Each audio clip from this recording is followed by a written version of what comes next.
Hello and welcome. I am Scrapperlock, and this is City of Heroes on the private servers, the Everlasting server, which is the unofficial roleplay oriented server. We are playing our now level 15 Scrapper, Silver Phoenix.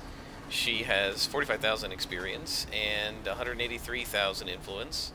We're still trying to get ourselves to around 800,000 influence, which is, and according to my calculations years ago, was what was needed for a level 22 scrapper to be fully tricked out in single origin enhancements. Now, by fully tricked out, what I mean, let's take a look at the enhancement screen here. We are going to get, this is level 15.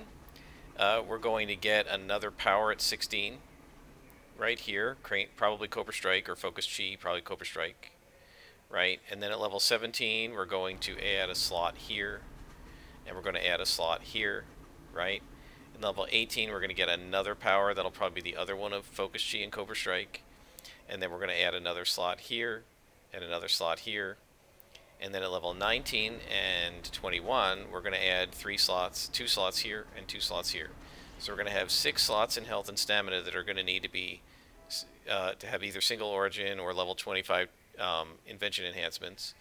We're going to have about 8, 11, something like 13 or 14 slots in super reflexes.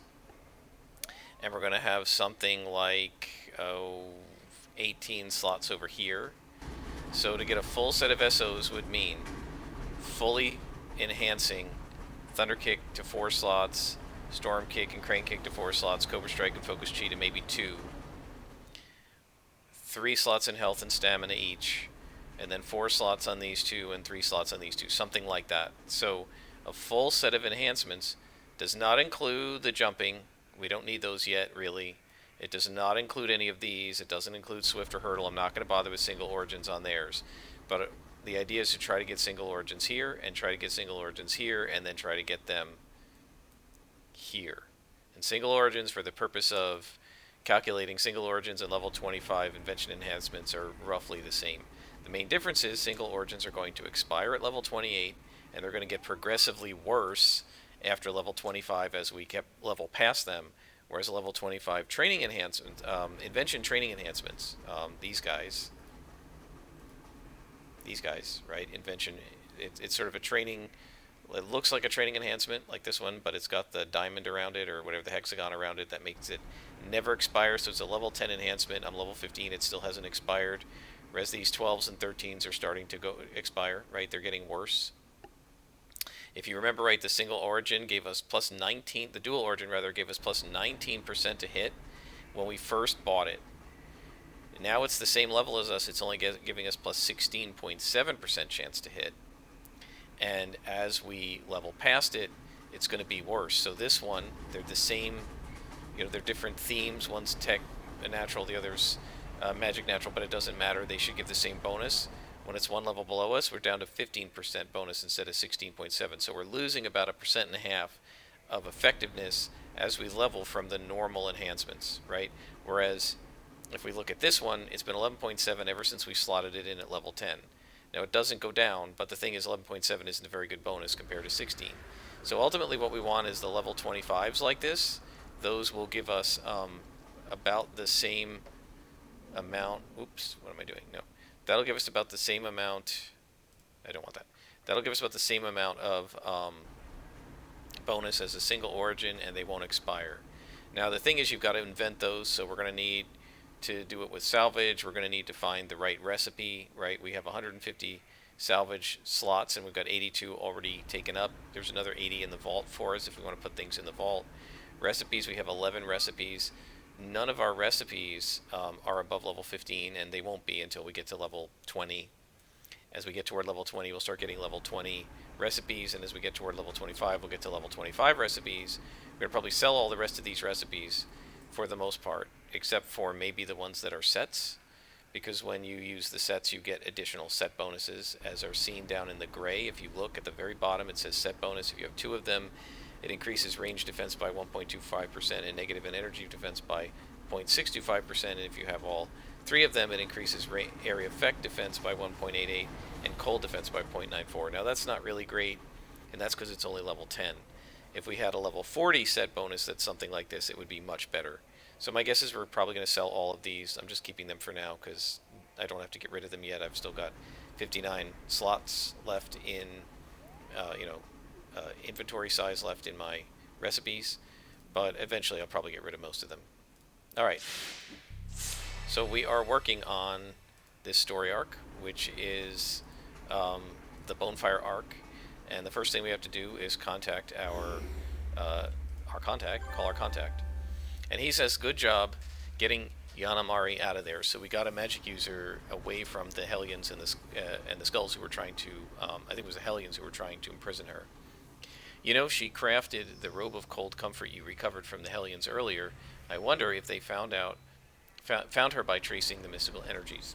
The Hellions seem to be gearing up for a fight. They even went so far as to kidnap a magi mystic to tip the scales in their favor. Well, at least they have a good idea. We have a good idea where they are getting their backing from. The connection to the Warriors artifact trade is a secret worth knowing. So the Warriors are usually found in higher level zones. I think it's Talus Island, level 20 plus. So now there's two options. One is just a generic mission, and the other that we're going to take is the next part 3, I believe, of the Bonefire arc. He did a great job freeing Yanamari from the Hellions, but it looks like our gang problems are just beginning. The Skulls are moving into King's Row in force, and we need to step up the presence there. Will you take this message to my friend Athena Curry? So she's here in Steel Canyon, so we'll just go find her again. Athena Curry. Oh, she's in Steel Canyon and we aren't. I thought we were in Steel Canyon, but aren't we? Yeah, we are in Steel Canyon. Well, I'm an idiot. Okay, so Athena Curry's right here. She's also one of our contacts for getting missions, but we're not going to do her story arcs yet. Instead, we're going to see what she says here. She says, if Lorenzo thinks it's important, I'll ask for some extra cops to patrol King's Row. I've been worried about the situation. She says, in fact, one of my informants gave me a tip of some skull activity over in the old Hyperion building. Oh, what am I getting shot at? Who's shooting at me? This is an ambush. Excellent. I mentioned ambushes in an earlier discussion, so these guys are coming after me because they're trying to stop Athena Curry from stopping them, right? So now we get ambushed and we have to fight them, which is really cool. This was, I don't think this was in the original arc. I don't think ambushes were in the original game. I could be wrong. I feel like they added these after the game. Wow, I'm getting pounded on. I feel like they added these after like issue 2 or something. I don't know. I have a feeling that at one point people were complaining about the ambushes because a couple of times the ambushes hit them while they were zoning and stuff. So you'd zone out of something while you're loading in, your character's being shot. You'd load in and your health bar's down here and you're being shot and you don't know by whom. And I think they fixed that, and so the ambushes seem to work better now. So I wasn't at all ready for that one. But she wants us to go and defeat a Skull Leader and his guards, right? Because she said this Hyperion building is being taken over by the Skulls. So let's go ahead and super jump up, and we're going to head to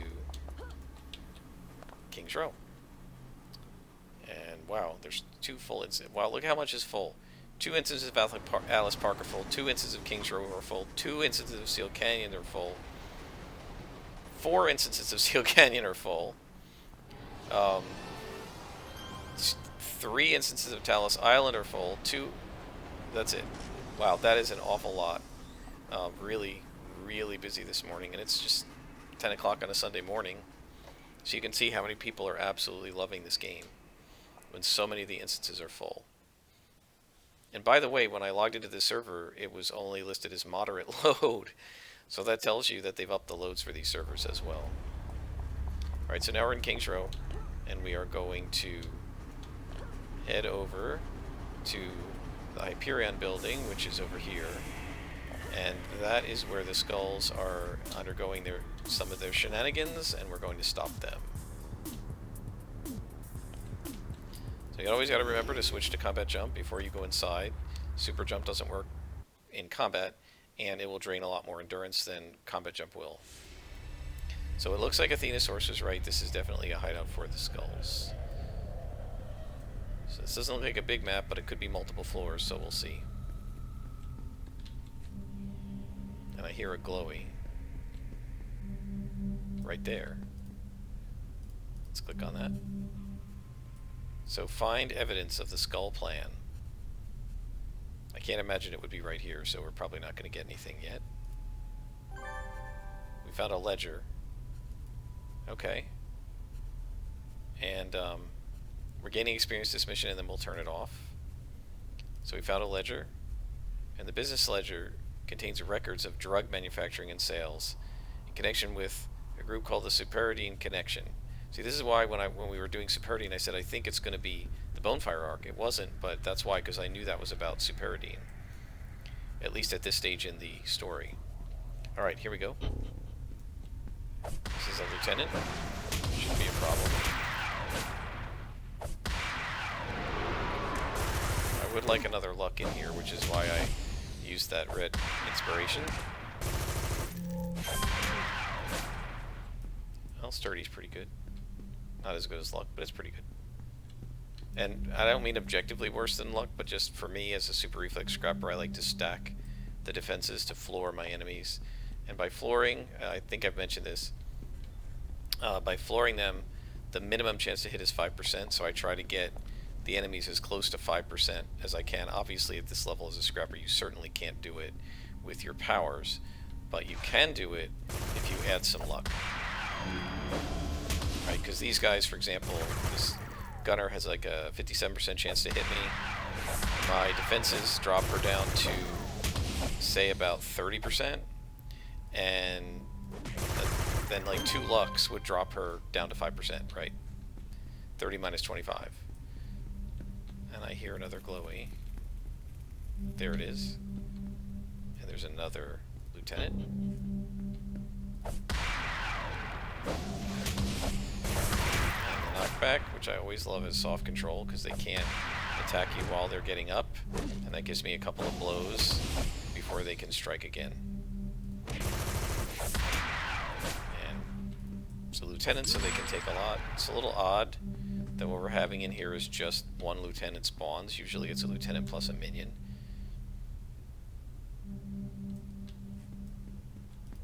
And it looks like we got another enhancement. Come on. Uh-oh, is the server... Okay, one of the times I tried to click this and nothing happened, the server died. Or the map server disconnected me. Don't have anything here. What'd we get? Oh, we got another DO that we can use. This is a recharge, and it's half natural, half tech, so we can use that. I think I'm going to put that in Storm Kick. And so now we have extra recharge on both of those. So Storm Kick now recharges in 5.2 seconds instead of 6. And Crane Kick recharges in 8.9 seconds instead of 10. So we're going to see these things as we get into the single origin and the other enhancers. We're going to see these powers start to recycle much faster. Which is one of the reasons you don't actually need every single attack in martial arts. Once you have them recycling by the level 25 or so, once you have your recharge enhancers in, 4 attacks is enough. Because these 3 you can almost go continuously just with them once you have the enhancers for recharge in there. That's at least 1 on each, is what I try to do. Alright, so I'm not seeing anything else here, so we can move on to, let's see, where are we going? This way?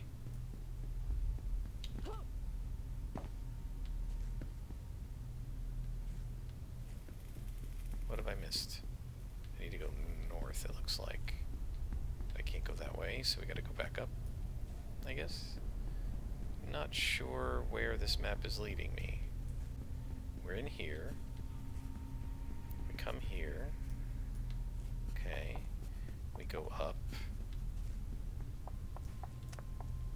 Okay, there's nothing in there. So we gotta go north. Okay, there it is. Doorway. Alright, I just went the wrong way coming back out. And elevators, so we're going up to floor C2. And all the floors are numbered with C's, I don't know why. And I hear another glowy. Right there. There's gotta be some villains around, no? No? Skulls aren't doing a very good job of guarding their information. Alright, so no more clues. I think we got the only clue that we're going to get, but I may be wrong about that. File cabinet. Okay, so obviously there is another clue. And there's some skulls on patrol. Take them out. Again, notice in this mission we fought lieutenants. We're fighting minions.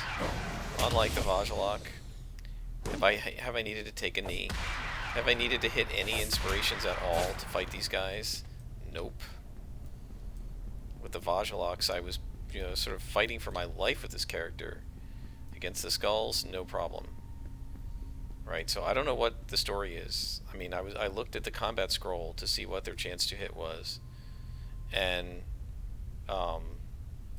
these guys have a 34% chance to hit. That's about what the Vajjaloks had in the low 30s, given my toggles and my passive. So I don't know, but they were just constantly hitting me and doing massive amounts of damage. And I think some of it is just that you have to stand up against them longer because they have so much smashing resistance. Now, these guys have a little smashing resistance, but nowhere near as much as the Vajjaloks. I think they have... Who's shooting me? I think they have about 15%, whereas the Vajjaloks have like 30. Right, so that crane kick did for well. That's a lieutenant, so we can't check that. When we get to a white con minion, I'll try to check how much damage we're doing with crane kick versus what its like base is, and we can just see.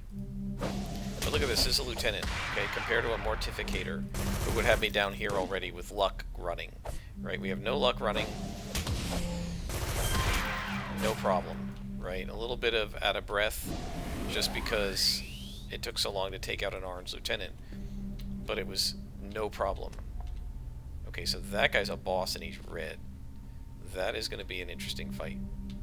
Let's go ahead and get the glowy first. Filing cabinet. And then I'll go fight the guard, the boss. Okay. So now the question is there anybody else over here? It's just the two of them.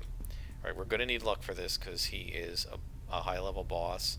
He's got a 65% chance at base, and because he's a level above me, he might have like a 70% chance to hit, so my toggles are only getting him down to 50.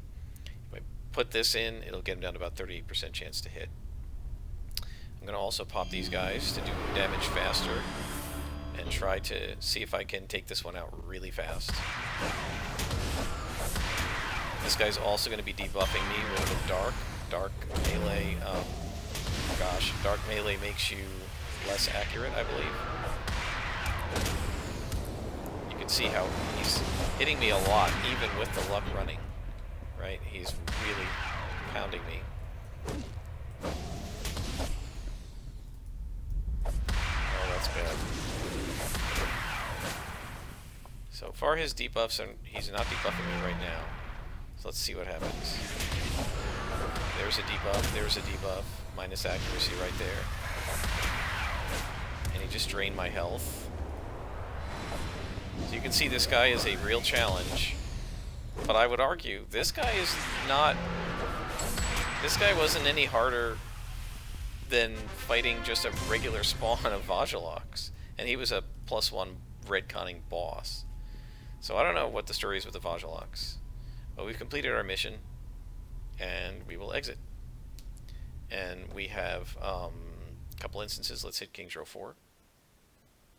Yeah, so I don't know. The Vajjaloks seem to just do so much damage, and the system messages insist that the Vajjaloks don't have any higher chance to hit than most of these other minions. Right? Dark Blast Power had a 21% chance to land. So why did he only have a 21%? Oh, because of the luck? 31% chance. So he didn't have any higher chance, any lower chance to hit me than the Vajalox, and he was a boss, so he should be doing a lot more damage. But I don't know. They just have my number as a super reflex scrapper. All right. So wow, with this ledger, wow, this ledger you found is great. Looks like the Skull's entire drug operation is summed up in here, along with their connections to the trolls and the family. Now, that's what I call juicy info. I am sure the police will love this. It's starting to look like the Skulls and the Hellions are coming together for a big clash of the Pawn Silver Phoenix. Now he's going to introduce us to a new contact, Karen Parker, and then we can ask about available missions. And he says Carla Brunelli wants to see that ledger you took from the Skulls. She's on the gang task force in Paragon City. Take the ledger to her. So we will take the ledger to her. She is in Skyway City.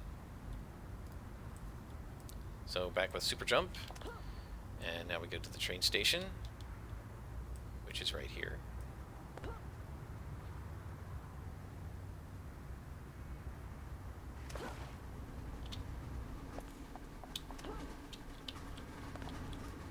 And we go to Steel Canyon South. I think she's in Steel Canyon South, but I could be wrong.